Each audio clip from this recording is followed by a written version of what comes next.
Hello everyone, and this is BioPhoenix here, and today we're going to be taking a look at some random-ass PC-98 games. Yeah, that's going to be today's review. It's going to be PC-98 Randoms Volume 1, where I just decided to pick 5 random games I just wanted to combine into one video because I felt like they were small enough games that I didn't really feel like just wanting to do like a whole video dedicated to like one of these games, so I decided to just be like, yeah, we'll just throw them all in here. So that's all I'm going to say on the intro. So now, let's get taking a look at the first PC-98 randoms, and that happens to be Circuit Angel. The game was released in 1994, and it was developed by Tofu System. Yeah, so I guess one of these tofu companies decided to make a game. And what type of game did they make? They made a racing game. And it just ever so happens to look like F-Zero with a bunch of anime girls in it. And I can say right now is that this has a potential to be fucking awesome. So you have 3 modes within this game. You have Scenario, which is the main story mode, Practice, and Versus Battle.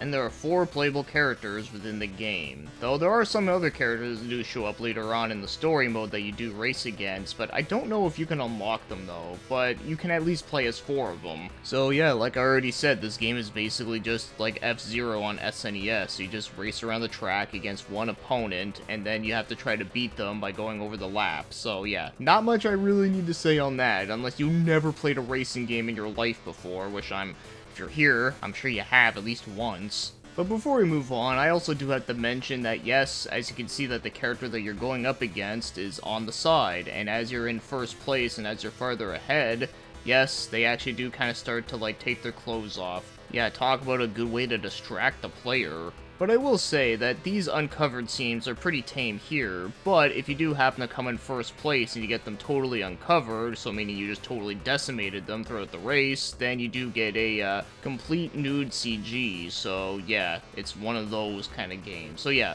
it's basically F-Zero with some nudity in it. But you can only get it if you do well enough on the race. And there was 8 courses in the whole game, and yeah, that's literally all I have to say about the basic stuff. So now, let's get talking about the game's controls. And the controls in this game are a little bit on the stiff side when it comes to turning. Now, it doesn't control awfully, but it is a bit more stiffer than I would have liked, especially compared to other games in the style that came out around the same time. But the control layout is simple enough, so you have the N key allows you to accelerate, B is to brake, and you can steer either with the arrow keys or with the numeric keypad, either one works. But I think that the biggest problem with this game's controls, more so than the turning, has to do with the hit detection on some of the borders as you're trying to turn around a corner. There are times where I feel like that I didn't hit one of these borders, but I did, and then it makes your car go like bouncing around all over the place, and it's hard to get back on track, and it really slows you the fuck down. So yeah, I feel like that one issue alone definitely makes this game a lot more harder to play through. So yeah, overall, I'd say the controls are a little bit rough around the edges. It is playable, but it definitely does have its frustrating moments. Now let's get talking about the other things, like the graphics. I think the graphics in this game are pretty decent. Like, for one, I do think that the character artwork is fine. It's not the best and the cleanest I've seen on the PC-98, but I think it's decent and alright. The amount of bright colors that this game has definitely does look really nice. I do like that quite a lot. And the effects on the road as you're driving does look pretty good for PC-98 standards. There really was not a whole lot of racing games on here, and I think this one does look pretty good for that. And I do kind of like the track design, like what they did for some of the stages. Like, he even got one stage where everything is pink and all the borders are like coffee cups and freaking cats. So I thought that was kind of amusing. And the ship designs are just kind of okay. I feel like they're a little bit too small, so it's kind of hard to tell, specific details. But I do think they looked good on the main menu screen, though. So yeah, that's all I'm going to say about the graphics. There are some things about it that I kind of like, and there are some things about it that I think are just kind of, okay. Nothing super crazy, but I think it is serviceable enough, and doesn't look like complete crap. And now, as for the game's music, the music in this game is sadly not too great. There's not many songs on the whole game, and there's only one of them that I kind of liked, and that happened to be the final boss stage. That music is actually kind of decent, but the other ones, though, yeah, they're pretty forgettable. In fact, there's actually, the main, driving stage plays throughout, every single stage except the last one, so better get used to hearing that one over and over again. And yeah, like I said, it's pretty forgettable OST, to be honest. Now, before we get to my overall thoughts on this game, I do have two quick things I wanted to mention here that I thought were kind of interesting.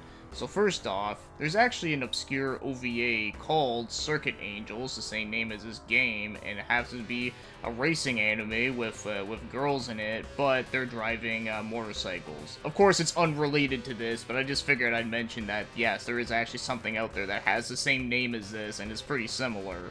Now, there is one other thing I wanted to mention that I thought was interesting, but I don't know how true it is because I only found like one source of it that mentioned this, and that happened to be in a description of a YouTube video, and that is that apparently this game was released through a Tukaru vending machine. Now, you're probably wondering, what the fuck is that? So apparently they are vending machines that were in computer shops, and you're actually able to buy software and burn them onto a disk or a floppy disk or really any other type of thing that you can like burn stuff onto. So yeah, kind of interesting. I had no idea that was actually a thing. So now, as my overall thoughts on Circuit Angel, the PC-98 racing game, is that I find it to be fairly mediocre and not a whole lot of greatness to it. As much as I love the idea of it, unfortunately it just doesn't live up to that. But it's by no means like completely awful and unplayable, because to be honest, I've played way worse racing games than this. But I still can't write this off and call it good because, well, unfortunately it's just not really good enough to be good. So yeah, because of that, it's kind of hard to recommend this game for that, you know, the turning is a bit stiff. Also, the game is just really fucking hard. Like, if you make like one or two mistakes, like, you're basically fucked. And let me tell you, that pizza girl named Maria, I had to redo her stage so many freaking times because she does not fuck around. Like, she will cut your throat out with a pizza cutter. And one last thing I'll add here, and it's a very minor thing, is that even though music is not everything, I think if this game had like a banging soundtrack, like, I think I probably would have made for a more interesting playthrough than what we got. So yeah, that's Circuit Angels. Sadly, not that great of a game, but also not the worst that I've ever played, but I'm sure there are going to be some people out there that are going to be way more harsh than I would be. But I can say that I did beat the game with one character, so hey, it can't be that unplayable. And the next game we're going to be taking a look at is Nuriri Mel Mel-chan, or something like that. So this is a top-down arcade-style game, and it was developed by Namikaze, and it was released in 1994. And one good thing I can say about this game is that there is no adult content in here, so this is a game that can be enjoyed by all ages. And one interesting thing about this game is that apparently this game was released for free by Dojin Group, which happens to be Namikaze. So hey, can't go wrong with free games, right? So let's get right into it. So like I said, this is an arcade style game, so it's very easy to understand what you're doing without reading Japanese. And the entire objective is that you just gotta walk across the floor and clean up every single tile that you walk over. And once you clean up every single floor tile, there'll be a boss that shows up, and then you fight the boss, and then you go on to the next stage. And in between stages, you do have some bonus stages where it kind of plays like whack-a-mole, and sometimes you also get a store where you can buy items. And there's a lot of different items and upgrades that you can get throughout the game, whether it be killing enemies or by buying them in the store.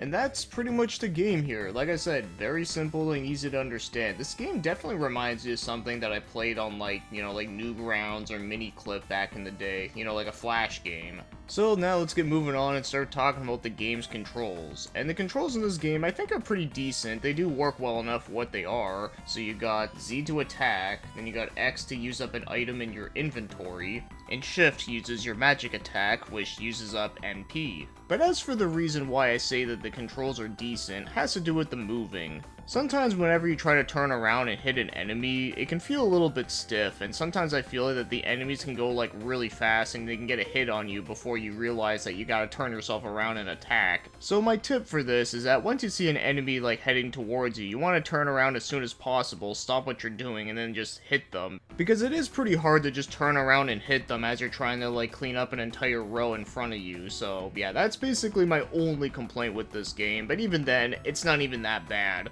It's just one of those things I just really have to mention when I'm talking about this game, is that it's not perfect feeling, but it at least feels decent enough. So now, as for the other things, like the graphics, I do really like the graphics in this game. I think it has, like, some really nice backgrounds, nice bright colors, as you would expect. I'm probably going to be saying nice bright colors a lot throughout this video, I'm sure. I like all the designs of the stages, some of them are kind of cool and creative. I also like some of the enemies that you got too. In fact, one of the most common enemies that you'll be fighting in this game are white cats, and you gotta hit them with your broom. But as for the black cat that just wanders around, well, apparently he's your friend, but he doesn't really seem to do anything. I guess that's just like a real cat, right? Well, anyways, so yeah, the black cat is okay, but as for the white ones, well, fuck them! Even some of the bosses are kind of interesting looking and do have some nice sprite work to them. Now, they don't have like a whole lot of crazy animation to them, but I just like how big they are. And I have to mention that the third boss is like a giant robot, and I find his design looks very similar to Tetsujin-28, one of the oldest and most important mecha series out there. So that's pretty amusing, but yeah, I do like all the boss designs, the stage designs, the regular enemy designs, and, you know, I even like the little HUD in the game. I think that's also, like, nice and clean looking. So yeah, overall, I think this is actually a pretty nice looking PC-98 game. It's nothing, like, extraordinary, but I do think it is a very nice looking one with its art style.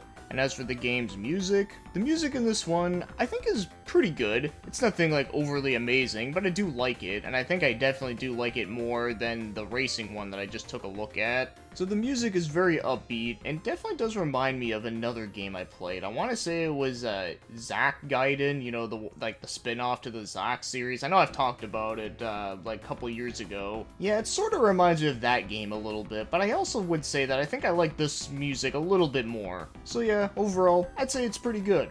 So yeah, now we're pretty much at the overall thoughts on this one, and I can say that this is one that I actually do kind of like this game. I think I definitely do like it better than Circuit Angels for sure, but I do think that this game is pretty fucking hard. Not only does that one control issue I mentioned does make it a bit more harder than it should, but I also find that some of the bosses in this game can be pretty annoying to go up against, especially that ice boss. So you see that big chunk of ice? That is the boss, and yes, he can hit you, but if you try to hit that thing, it doesn't do jack shit. But how you're supposed to deal damage to him is that you have to like hit these like little tiny like ice things, like they just go around all over the place, and it can be really hard to hit them. So knowing this, yes, this is a game that is pretty tough, and once you do get around its learning curve, and once you do practice a bit, you definitely do get better, and it is satisfying once you do them. But if you do choose to play this game, then I will say that yes, like, you will probably die a lot on your first time playing through it. It's not as easy as it looks.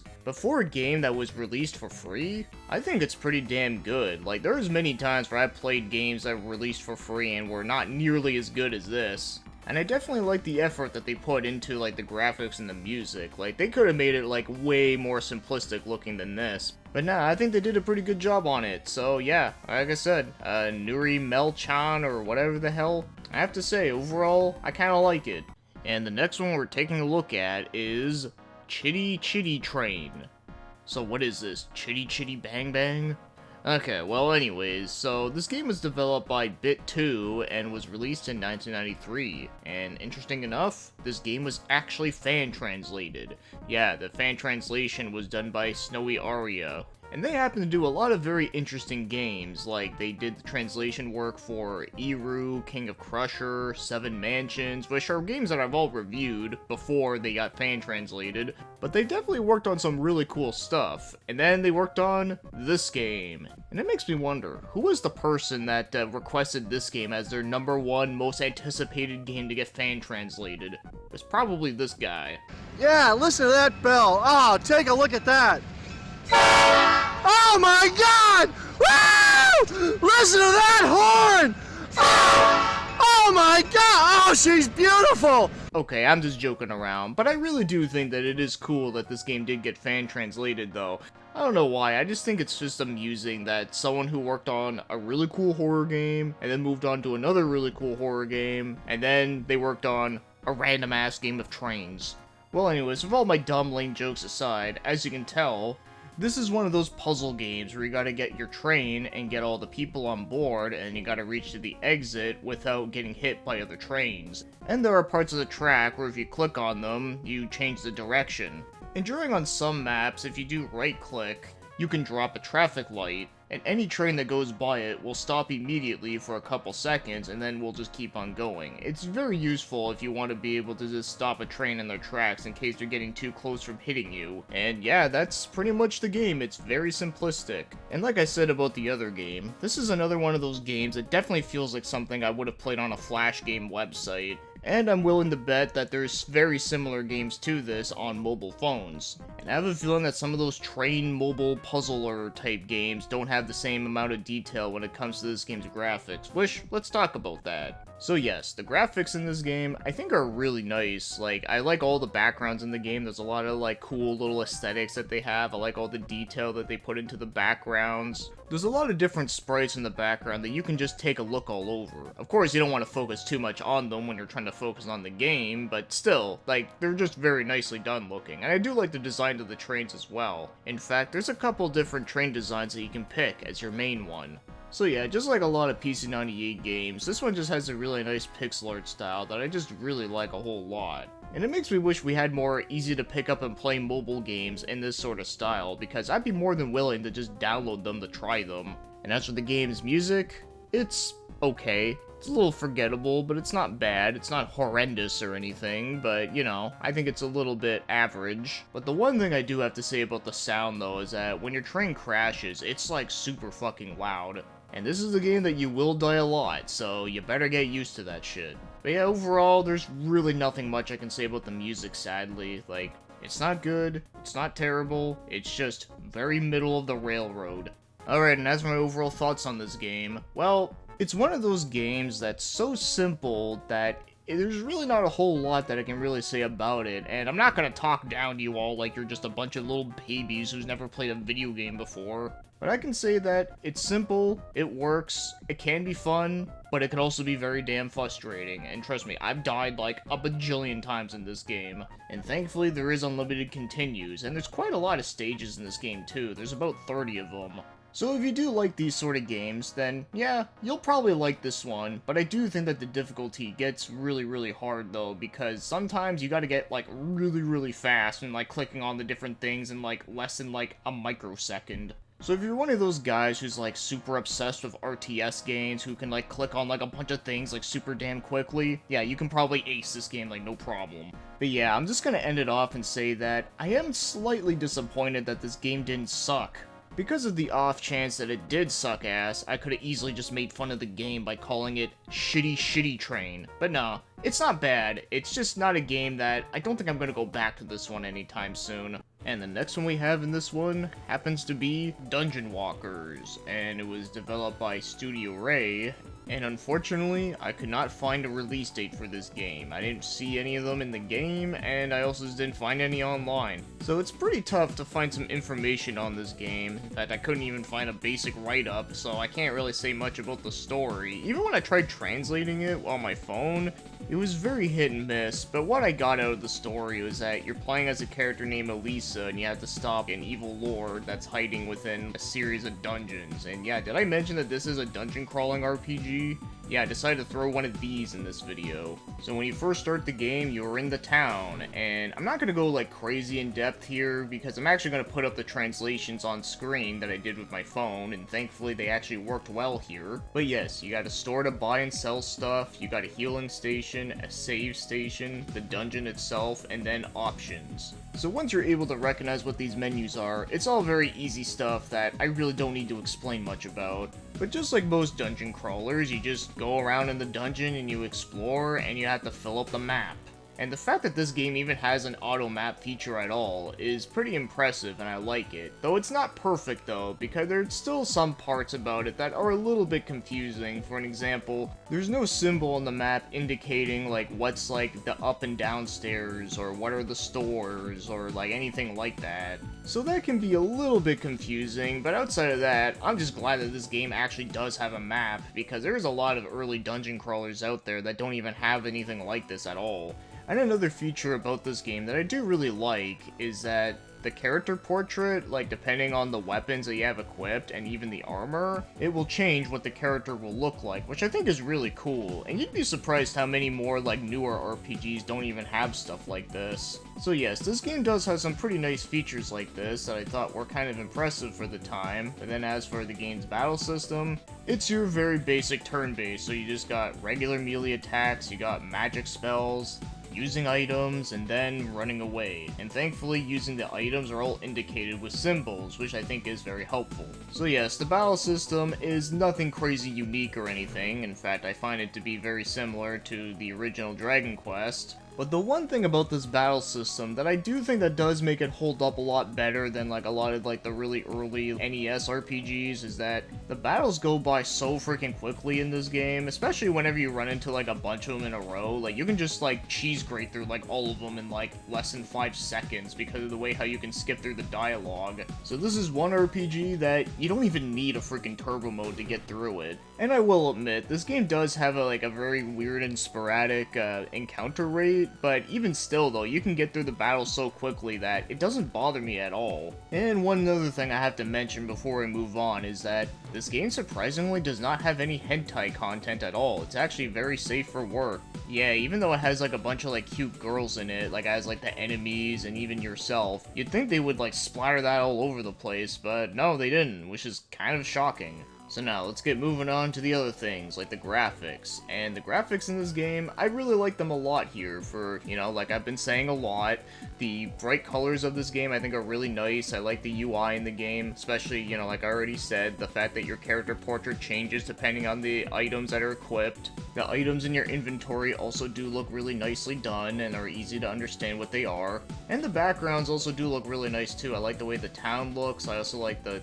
different shopkeepers look, and even the dungeon itself does look pretty good looking too. My only complaint with the dungeon is that I wish they would have like changed the color of the bricks on like the different floors so it was easier to tell like what floor you were on, because it starts to look the same and does get a little bit repetitive, but I do like the details that they put into the bricks though. And the enemy designs in this game are kind of amusing because they are totally not threatening looking whatsoever, but they are well drawn though. And overall, I do really like the graphics in this one. I just think it's just a very nice and pleasing game to look at. And the style does kind of remind me a little bit of the Puyo Puyo dungeon crawling game that also was released on PC-98. Though I do think that one does have like a cooler looking like heads-up display than this one, but at least this one is very simple to easy to like understand, which I do think is important. And now, as for the game's music, the music in this one I think is decent. It has some nice upbeat tracks. I especially do like the dungeon theme in this game. It does get stuck in my head pretty often, and I also do like the town theme for what it is. And the battle music I think is just kinda okay. It is probably my least favorite song within the game, and you know, because you do battles a lot in this game, you think it would get annoying, but no, it doesn't really, because you just go through them like so fast. But yeah, that's probably the most harsh thing I'll say about the music, and even then, it's not even like that bad at all. So yeah, that's all I really gotta say about the music. I do think it's pretty decent, and I do like the dungeon music, but it's also nothing like super memorable. So now, as my overall thoughts on Dungeon Walkers is that I think this is a weirdly addicting game for me. So yeah, even though this game has a story that's like, yeah, who the fuck cares, and the gameplay is very simplistic, and I'm sure some might say it's very dated and feels very much like the dark ages of RPGs. But even with all of this, as I was playing through it, I couldn't put the game down. There was just something about like trying to fill up the whole map that I found to be kind of addicting. Plus it also helps that going through the battles is not tedious at all for how quickly it goes through.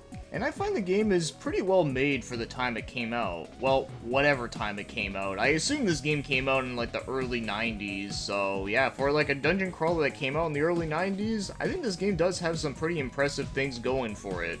My only real complaint with this game, and it's something that I've already mentioned, is that I did wish that the map had like icons on like where like the stairs are and whatnot. But other than this game is very playable. Even if you can't read Japanese and you do have a phone with the Google Translation app, this game is not too hard to play. The only thing that doesn't translate very well from what I've seen is the beginning story part, and the names of the magic spells unfortunately are kind of gibberish to me, but if you do experiment and know exactly which ones they are though, then it's not too much of a problem. But please keep in mind that, with all the praises that I'm giving this game, it's not a crazy unique must-play dungeon crawling game. And I'm pretty sure there's a lot of people out there that are looking at this and probably think it looks super mid. And yeah, you're definitely not wrong. I mean, there's a lot of other dungeon crawling RPGs that came way later and that like have way more crazier stuff going on for them, like Entry and Odyssey for an example. And because of that, I do think that this game is a little bit hard to recommend, especially to a lot of people that are more used to like more of the modern stuff. But if you're like me and you like checking out like oddball PC-98 games, I really don't think it's a bad game at all. I think it works well and it's easy to pick up and play. And sometimes it is kind of nice to just sit down and play a game like this where you don't gotta think about like a whole lot of crap. Even though I do like games where you gotta think about a whole lot of crap, but sometimes it's nice to just not worry about all that. So yeah, that's probably the most generous take you will ever get on a game like this. But before we move on to the next game, I also do have to mention that the same company made a side story game called Dungeon Walker Side Story Tierra, and if you look at the title screen, there is a date for this one, 1992 to 1993. I assume the 1992 date might be for the first game, and yeah, even for 1992 standards, I still think it's actually pretty well done. But as for this side story one, this one you play as some blue-haired guy and you just gotta like save a girl or something. I don't know, I didn't get around to playing this one, maybe I might have to do that some other day, but it also does look really nice too. And now, we are at the final game, and I think I might have saved the best one for last, and that happens to be Sinora's Quest 2. Now you're probably looking at this and thinking, what the fuck? What happened to Sinora's Quest 1?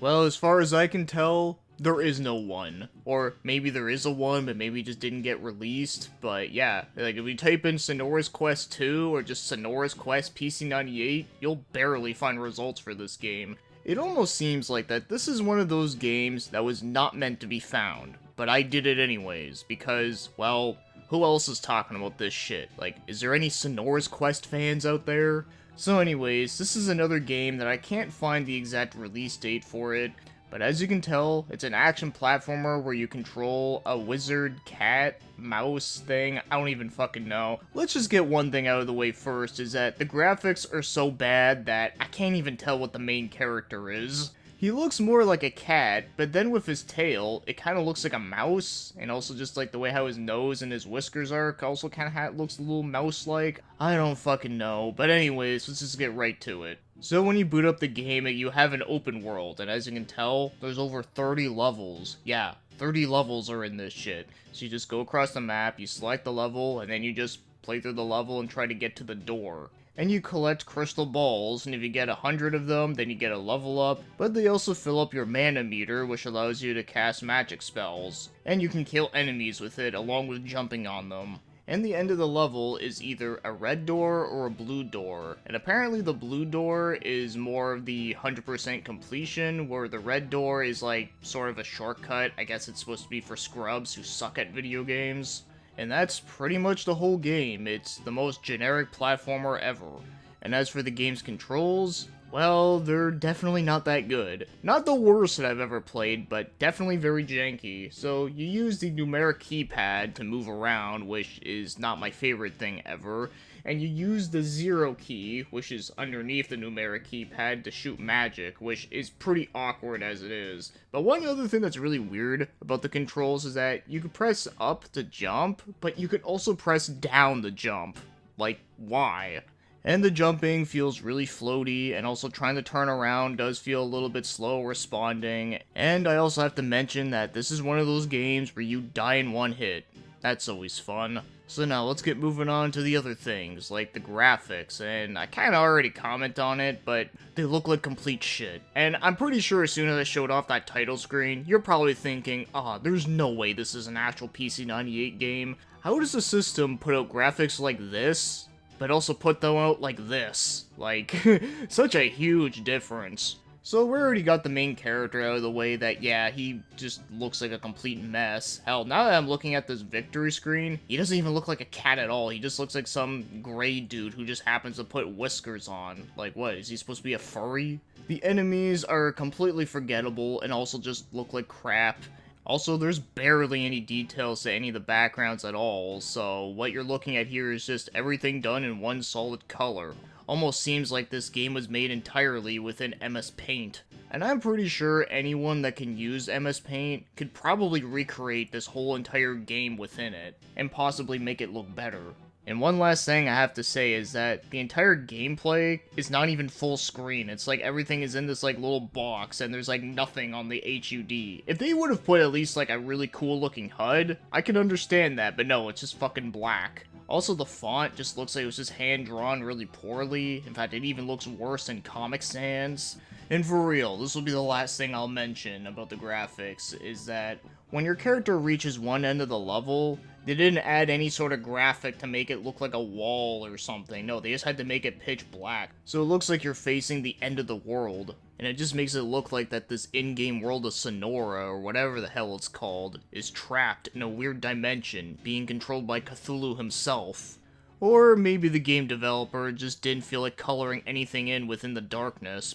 But fuck it, you get the point. The game looks fuckular, alright? Is that what you want to hear me say? Anyways, let's get moving on to the game's soundtrack. And man, it's unbelievable. You gotta listen to this shit to believe it.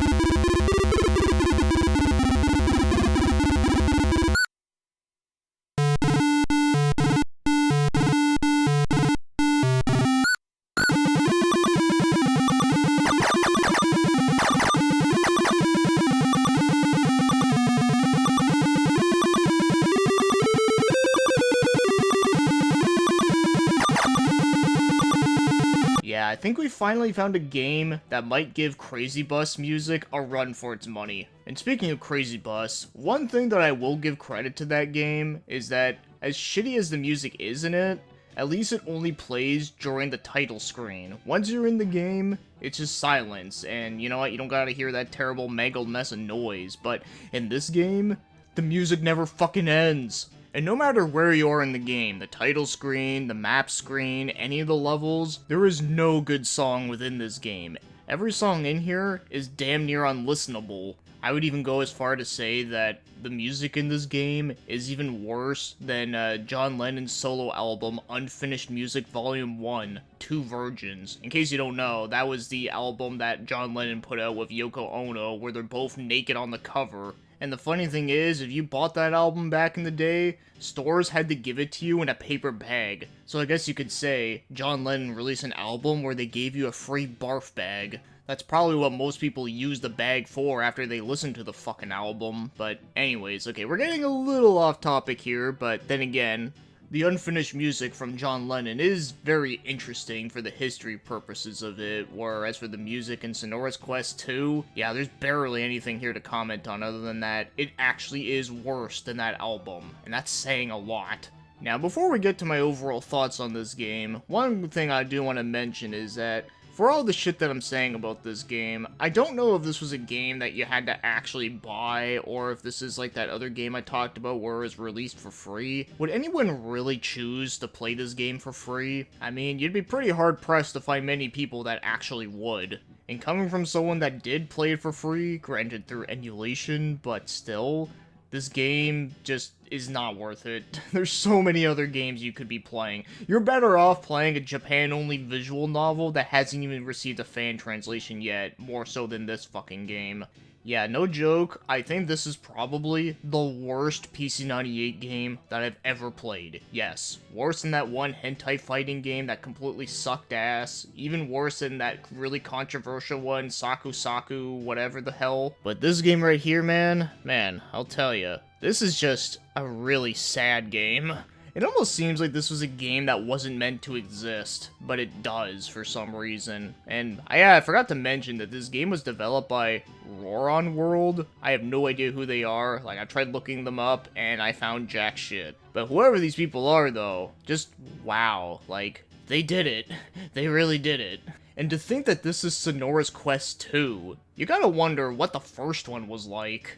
Well, anyways, there's really not much else to comment on here, but the one good thing, yes, there is one positive thing that this game does do, and that is that if you get a game over in this game, You don't go to a continue screen, it doesn't take you back to the title screen or anything like that. You wanna know what happens? The game shuts itself off. It's like the game knows that you're not having fun, and they're just like, yeah, we know you hate this, we're just gonna do the work for you and turn myself off. To be honest, I think a game like Eternal Quest on PS2 could use a feature like that. So yeah, bet you weren't expecting me to praise anything about this game. Well, I found one thing, and honestly, it's fucking hilarious. And that takes us to the end of PC-98 Randoms Volume 1. So yeah, that's all the random games I'm going to be taking a look at today. And I don't think any of them are going to beat out that last one, that's for damn sure. So yeah, this was a lot of fun. I'll definitely try to make a part 2 to this at some point. There's definitely more than enough to do like multiple parts to this, because there is a lot of very like smaller type games that are released for it. So anyways, with that being said, thanks for watching and commenting, and have yourselves a great day.